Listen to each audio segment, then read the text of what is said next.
Bonjour à tous, merci d'être sur RTI 1. Tout de suite, les titres de ce 13h. La Côte d'Ivoire se dote d'outils modernes et écologiques pour une meilleure gestion des déchets solides ménagers. Dans 4 mois, le premier centre d'enfouissement du pays sera opérationnel à Koussi-Ouin, sous-préfecture de Songon. Il a une capacité de stockage de 7 ans. 2 bébés siamois viennent de voir le jour au centre hospitalier régional de la ville de Mans. Une première dans cet hôpital des 18 montagnes. Les 2 sœurs pèsent 5 kg 100 grammes. Elles seront évacuées sur Abidjan pour une meilleure prise en charge médicale. L'ancien président français Nicolas Sarkozy est en garde à vue depuis ce matin. Il est entendu dans le cadre de l'enquête sur le financement de sa campagne présidentielle en 2007 par la Libye sous Mouammar Kadhafi. Bienvenue dans ce nouveau journal sur RTI 1. Le Premier ministre a procédé ce lundi à la pose de la première pierre du premier centre d'enfouissement technique du pays.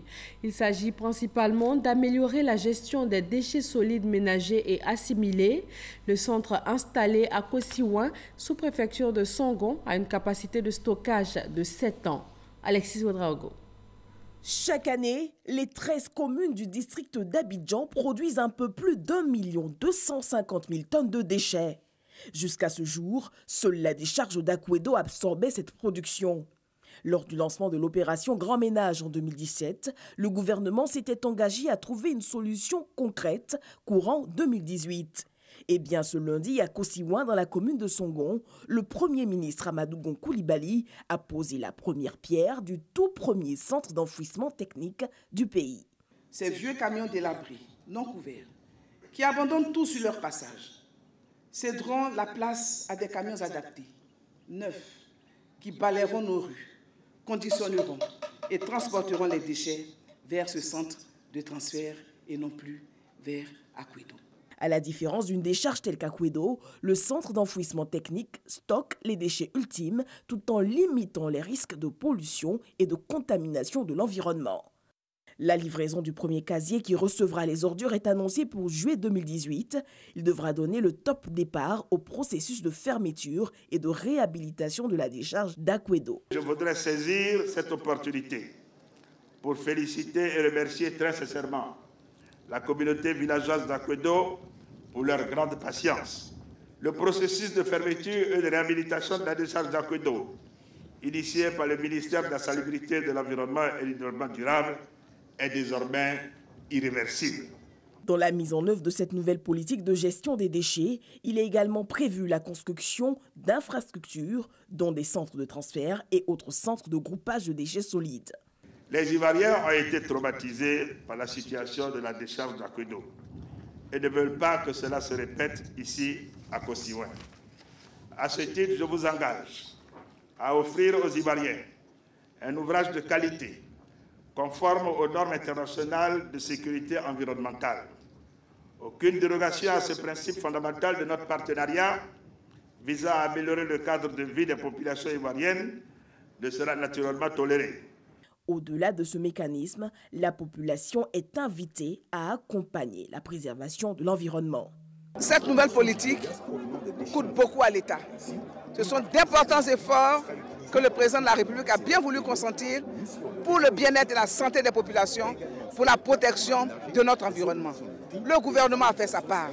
Il appartient désormais aux Ivoiriens qui me regardent de faire leur part. Rendez-vous est donc pris pour juillet 2018.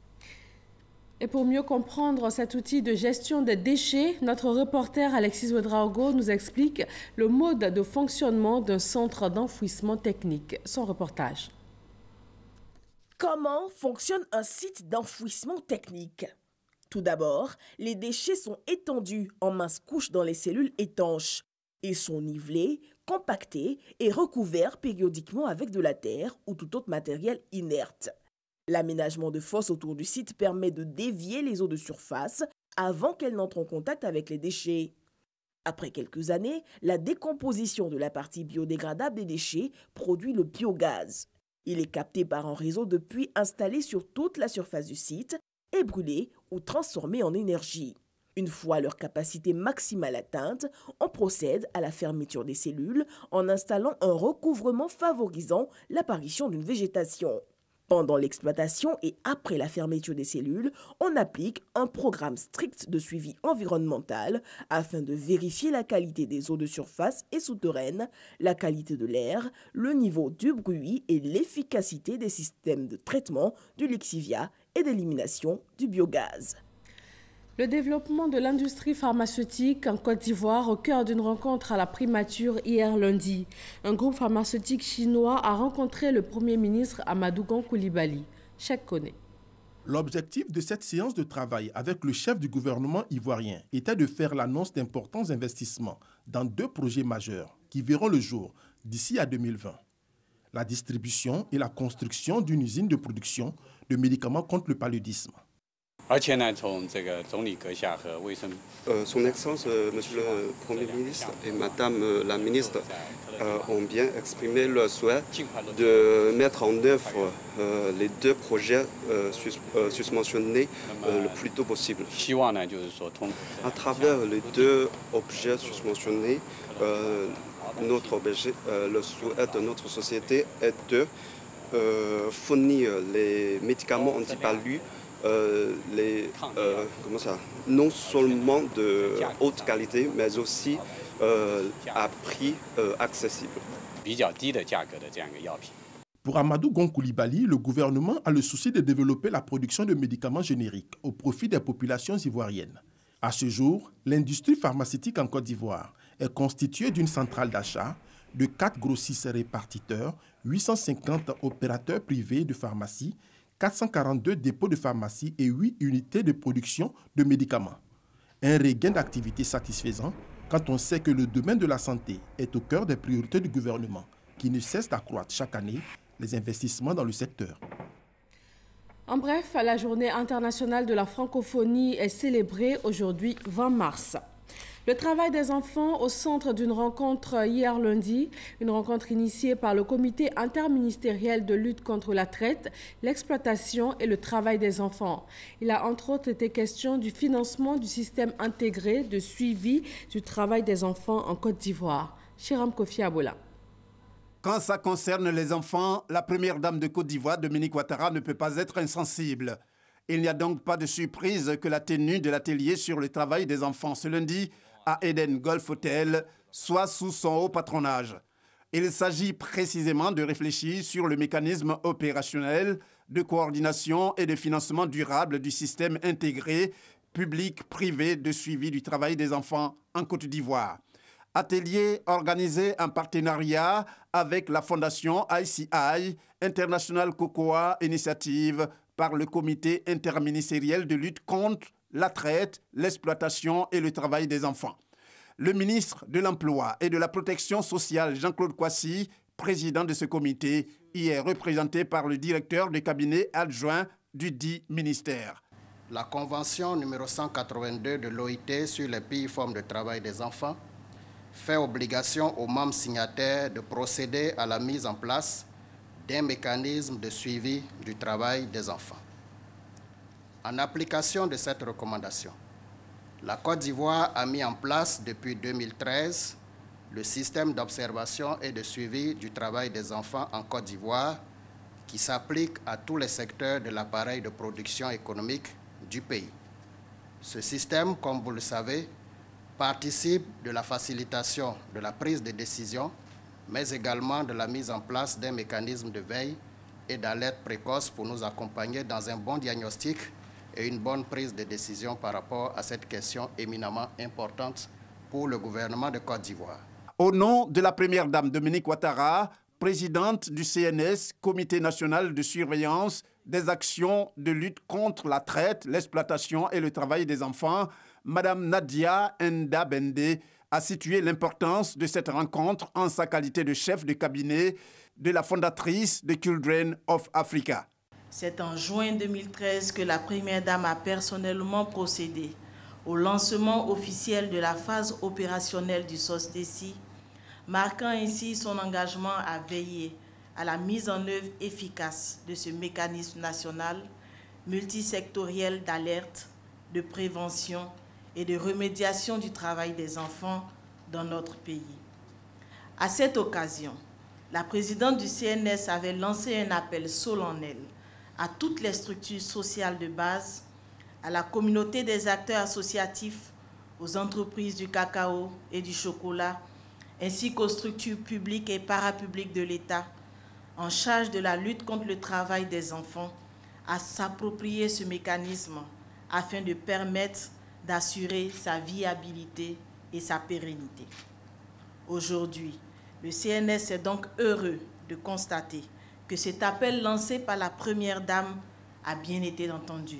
Une journée entière de réflexion dédiée une fois de plus à la cause des enfants. Elle vise donc à la production d'un rapport de synthèse et des recommandations nécessaires à la mise en œuvre du mécanisme de coordination et de financement durable du système intégré de suivi du travail des enfants sur le sol ivoirien. Le ministère du Plan et du Développement a présenté les résultats de son 5e programme d'enquête sur les principaux indicateurs sociaux liés aux femmes et aux enfants. L'objectif est de favoriser une meilleure planification de toutes les actions concrètes en direction des femmes et des enfants. Lancine Bakayoko. Cette enquête réalisée du 23 avril au 20 juillet 2016 auprès des ménages ivoiriens a été effectuée pour disposer d'indicateurs clés sur la situation des femmes et des enfants dans divers domaines sociaux. Cette enquête pose des questions de la fécondité, du planning familial, du statut nutritionnel et l'évolution des grandes pandémies telles que le VIH-Sida et le paludisme. Dans des domaines comme l'accès aux services de santé, l'éducation, l'état civil, l'assainissement, la maîtrise de la fécondité ou encore l'alimentation, les résultats sont plutôt encourageants. Malgré ces avancées, certains indicateurs demeurent encore préoccupants. Seulement 24% des jeunes femmes ont une connaissance approfondie des moyens de prévention contre la transmission du VIH. Moins d'un habitant sur 3 utilise des toilettes améliorées et plus d'une personne sur 5 pratique encore la défécation à l'air libre avec une prépondérance en milieu rural. Le ministère de la Santé et de l'Hygiène publique fait partie des principaux utilisateurs potentiels de tous ces indicateurs actualisés. Nous apprécions à leur juste valeur l'appui dans la production d'informations fiables, vérifiables et surtout récentes qui viennent affiner les différentes analyses situationnelles réalisées et éventuellement adapter ou alors ajuster les stratégies, redéfinir les cibles des indicateurs à atteindre à court et moyen terme. Après cette phase de validation des résultats, il est question maintenant de passer à la période de vulgarisation de ce 5e programme auprès du grand public. Dans le domaine médical, un fait très rare vient de se produire au CHR de la ville de Mans, la naissance de 2 sœurs siamoises. Les bébés sont reliés par l'abdomen. Elles seront évacuées sur Abidjan pour une meilleure prise en charge médicale. Abou Sanogo. La première fois que le CHR, le centre hospitalier régional de Mans, enregistre ce type de naissance. 2 sœurs jumelles siamoises sont nées ce lundi 19 mars en fin d'après-midi. Pesant 5 kg 100, elles partagent l'abdomen. Elles ont 3 jambes, un fait d'une extrême rareté. C'est des grossesses gemellaires monocoquiales, monoamniotiques. C'est-à-dire que les enfants naissent et appartiennent à une seule poche. Voilà. Donc au cours du développement, il peut y avoir accolement. Ou bien depuis au stade de la division de l'œuf, la division peut se faire très mal. Le CHR, le centre hospitalier régional de Mans, a pris les choses en main.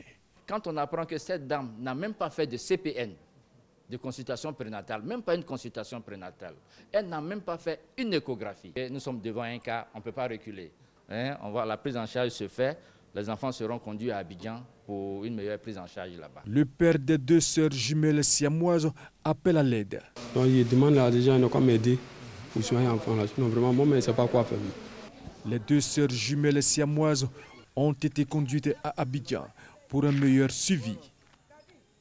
La fréquence des jumeaux siamois est très faible, 1 cas pour 200 000 naissances vivantes dans le monde. La première opération de séparation réussie d'une paire de jumeaux siamois a été effectuée au XVIIe siècle en Suisse. Un autre fait rare dans le domaine médical, il s'agit de l'hémophilie, une anomalie héréditaire de la coagulation sanguine. Cette maladie invalidante est très peu connue. Seulement une personne sur 10 000 naît hémophile. Le traitement est jugé extrêmement coûteux. En Côte d'Ivoire, sa prise en charge est évaluée entre 200 000 et 1 million de francs CFA par mois. Les malades décèdent surtout lors des interventions chirurgicales, des accouchements ou autres hémorragies. L'ONG internationale hémophilie et autres maladies du sang a enregistré une centaine d'hémophiles sur le territoire ivoirien. Ces malades viennent de bénéficier d'un appui en médicaments par la délégation marocaine de l'hémophilie à hauteur de 20 millions de francs CFA.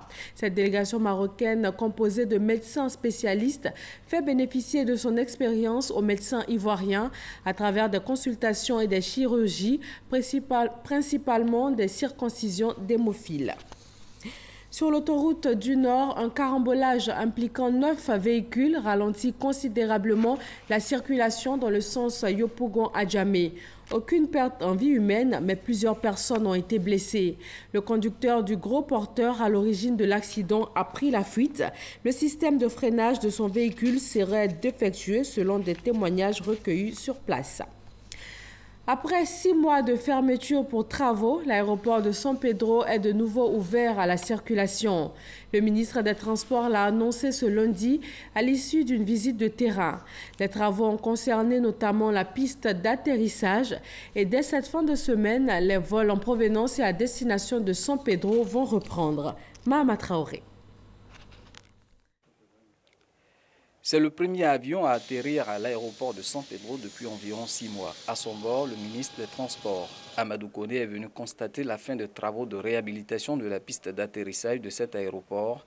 Sa dégradation très avancée avait entraîné la fermeture de l'aéroport de San Pedro depuis septembre 2017. Ces travaux ont consisté à traiter définitivement en profondeur toutes les difficultés qui sont liées au sol ici, qui est un sol marécageux, qui faisait que la piste était constamment dégradée. Il y a eu des travaux de soubassement extrêmement importants.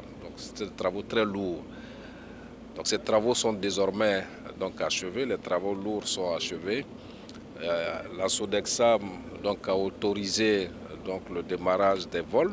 Ces travaux ont coûté plus de 14 milliards de francs CFA à l'État, un investissement nécessaire au renforcement et au prolongement de la piste d'atterrissage qui passe de 1900 à 2100 mètres de longueur.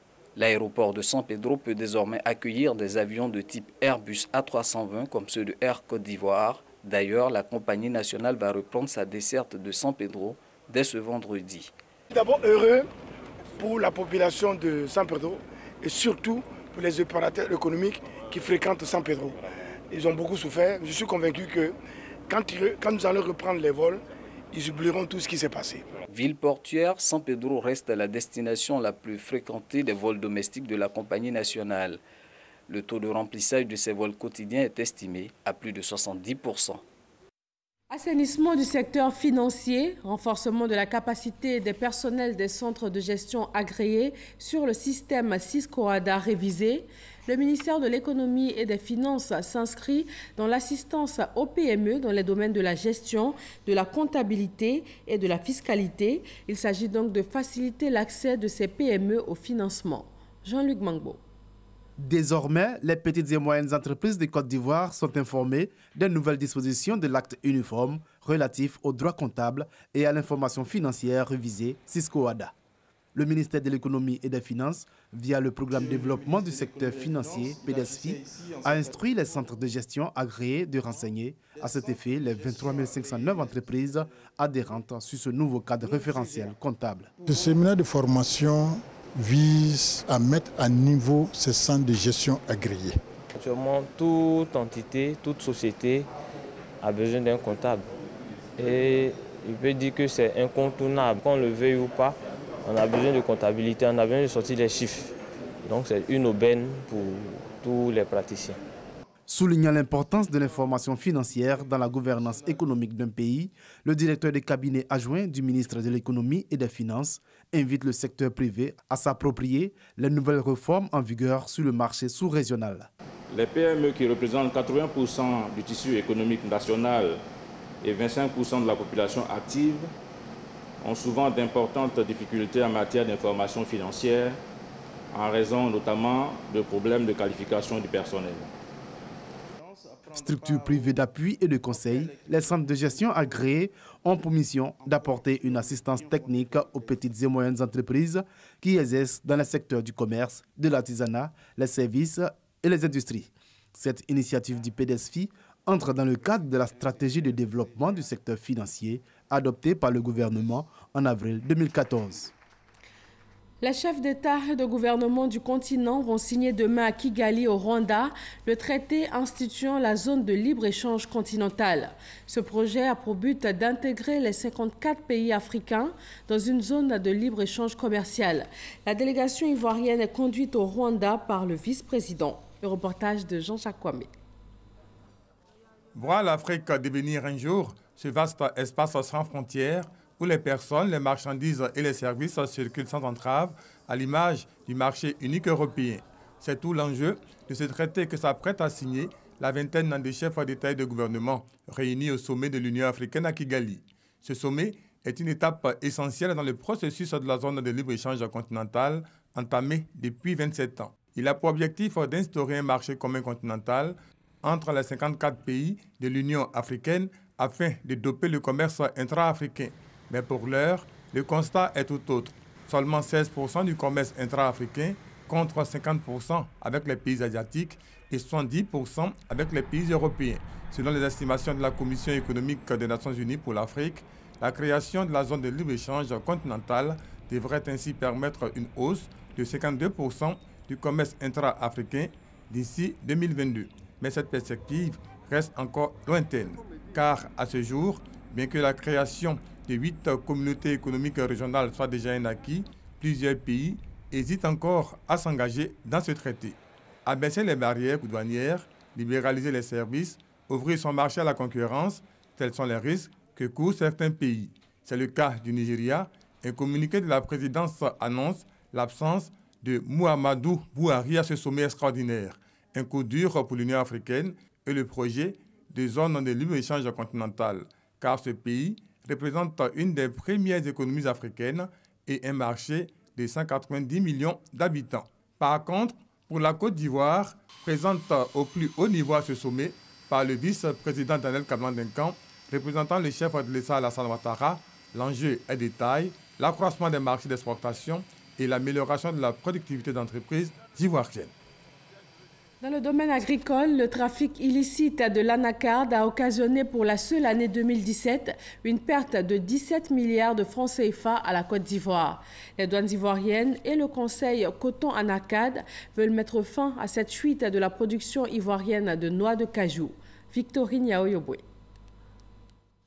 Des camions chargés de noix de cajou saisis au poste douanier de Takikro. Un fait de plus en plus banal à la frontière est de la Côte d'Ivoire. Pour juguler cette évasion de l'anacarde vers les pays limitrophes, les douanes ivoiriennes et le conseil coton anacarde sont partis à la rencontre des acteurs de la filière de la région du Gontougo. Devant l'assemblée à la préfecture de Bondoukou, le directeur général du conseil coton anacarde et celui des douanes ont regretté le recul de la production dans le Gontougo. La production du Gontougo est passée donc en 2014 de 136 000 tonnes à 103 000 tonnes en 2015. En 2016, elle est tombée à 85 000 tonnes. En 2017, à 71 000 tonnes. Vous êtes fiers d'entendre dire que vous n'êtes plus premier producteur d'anacarde. Ce n'est pas parce que vous avez détruit vos plantations. Lorsque le directeur général fait son placement, c'est une question de tonnage. Vous faites l'effort de produire et malheureusement, certains font l'effort de faire comptabiliser leur production ailleurs. En 2017, la région a été classée 4e par le Conseil coton anacarde. Mais l'impact de la fuite du cajou n'est pas que régional et le directeur général des douanes n'a pas manqué de le relever. Nous devons savoir qu'en vendant notre anacarde dans les pays limitrophes, c'est leur économie que nous contribuons à développer aux dépens de la nôtre. Pour la seule année de 2017, 50 000 tonnes de noix de cajou sont sorties illicitement du territoire, causant une perte de 17 milliards de francs CFA à l'économie ivoirienne. Mettre fin à une telle saignée nécessite des moyens appropriés. À ce titre, le directeur général des douanes a doté le corridor douanier de Takikro de matériel roulant pour accentuer ses actions de sensibilisation des populations. Il a été inculpé le 8 mars dernier pour incitation à la haine sur les réseaux sociaux. L'individu qui a appelé à s'attaquer aux enfants de gendarmes dans la ville de Mbayakro a écopé d'1 année de prison ferme. Cheikh Koné. Des excuses, des regrets et l'appel à la clémence formulé par le collège de 5 avocats de la défense n'ont pas pu sauver d'affaire le jeune homme de 27 ans, Yao Kwadio Philippe. 12 mois de prison assortis d'une amende de 5 millions de francs CFA et un franc symbolique à reverser à la gendarmerie nationale. C'est la sentence retenue par les juges au terme de l'audience. Nous ne cautionnons pas l'acte, mais le rôle de l'avocat, c'est de défendre. Et donc nous sommes venus pour dire que l'un d'entre nous aujourd'hui a fauté. Nous savons gré au tribunal d'avoir fait une application de la loi en le condamnant, mais en le condamnant quand même à une peine assez raisonnable. Je pense que nous n'avons pas fait appel de cette décision. Une première en Côte d'Ivoire pour les cas de dérive sur les réseaux sociaux pour le procureur de la République qui avait requis à l'endroit du prévenu une peine de 10 ans et 1 million d'amende. Cette sentence est jugée exemplaire. Il était question pour nous de démontrer à tous ceux qui font des dérives sur les réseaux sociaux que d'abord nous avons l'arsenal juridique qui permet de les rechercher, de les traquer et de les appréhender. 2. Nous avons les moyens techniques et technologiques pour aboutir à eux. Et enfin, que plus jamais nous allons tolérer cela, parce que c'est inacceptable qu'on puisse livrer à la vindicte populaire des enfants. C'est au lendemain d'un mouvement de protestation des élèves de la ville de Mbayakro que ce père de 3 enfants a appelé à la haine. Pourtant, les auteurs des publications sur les médias sociaux appelant à la haine sont passibles de poursuites judiciaires, conformément à la loi sur la cybercriminalité. Une meilleure utilisation des réseaux sociaux cette fois. Un village virtuel a été créé. Le village d'Alliance interethnique de Côte d'Ivoire regroupe des internautes de diverses ethnies qui font de l'Alliance un moyen de cohésion sociale et d'entraide. Ces frères de la toile se sont retrouvés à Boaké. Une action sociale à l'endroit des pensionnaires de la Pouponnière a été au centre de ces retrouvailles. Kader Sogodogo. Ils viennent de toute la Côte d'Ivoire. Ils ont un village commun. La Toile, sur les réseaux sociaux, le village d'Alliance interethnique de Côte d'Ivoire. Des alliances à plaisanterie pour contribuer en tout temps à la décrispation pour la paix et la cohésion entre peuples vivant en Côte d'Ivoire. Des membres qui ont décidé de développer l'esprit d'entraide. Premiers bénéficiaires, les enfants de la Pouponnière de Boaké. Des vivres et des non-vivres offerts. Ça, c'est une Côte d'Ivoire unie, une Côte d'Ivoire unifiée, avec la cohésion sociale. Ils sont venus de partout, du nord, du sud, de l'est, de l'ouest et du centre. Aujourd'hui, on se retrouve entre fils de Côte d'Ivoire. C'est ce qu'on veut. La Côte d'Ivoire doit se servir de cet exemple. Pour cette sortie de Boaké, l'Alliance à plaisanterie n'a pas manqué. Ce petit-là, ce jeune homme-là, quand il est à côté de moi, il est très heureux. Parce que je suis en train de travailler un peu pour l'affranchir de son inculture notoire, gourale. Tu vois, c'est ça le problème. Donc il est en train de bien apprendre à mes côtés et c'est bien pour lui. Bito Patrice Zounet. Voilà, c'est le nom de Bito. Et quand on attend Bito déjà, ça veut dire fils. Ça veut dire fils. Ça veut dire fils. D'accord, j'ai dit, attends. Il y a école dans ton village. Il y a école. Il y a école.